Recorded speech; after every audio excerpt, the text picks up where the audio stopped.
नमस्कार. तयार केलेल्या भाजणीच्या पिठापासून चकली करूसाठी एका ताटात 4 वाटी भाजणीचं पीठ काढून घेतलंय. त्याच्यात 2 चमचे तीळ, 1 चमचा ओवा, आवडीनुसार लाल तिखट, चवीप्रमाणे मीठ घालून मिक्स करून 4 वाटी पिठासाठी पाव वाटी कडकडीत तेल गरम करून पिठावर ओतून सुरुवातीक चमच्यान आणि मग हातान व्यवस्थित चोळून घेतले.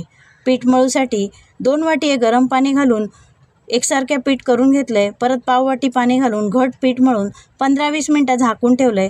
झाकण काढून पाण्याचा हात लावून भाकरीचा पीठ मळतात तसा थोडा थोडा करून पीठ मळून घेतले.